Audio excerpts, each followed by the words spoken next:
In today's video, I'm going to teach you how to fix the new Outlook app not opening on Windows. If you've clicked on the new Outlook icon and nothing happens, or it briefly flashes and then closes, don't worry.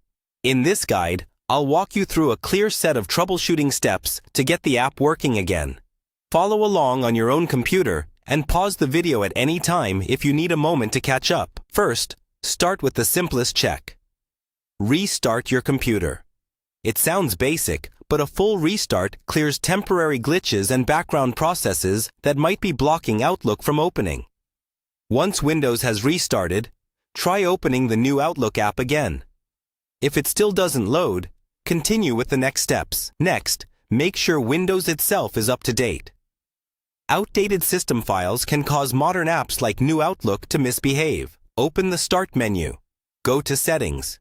Then choose Windows Update. Click on Check for Updates and install anything that's available. After updates finish, restart your computer once more and test Outlook again.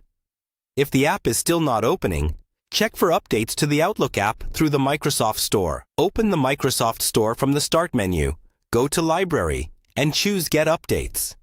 If Outlook appears in the list, let it update completely.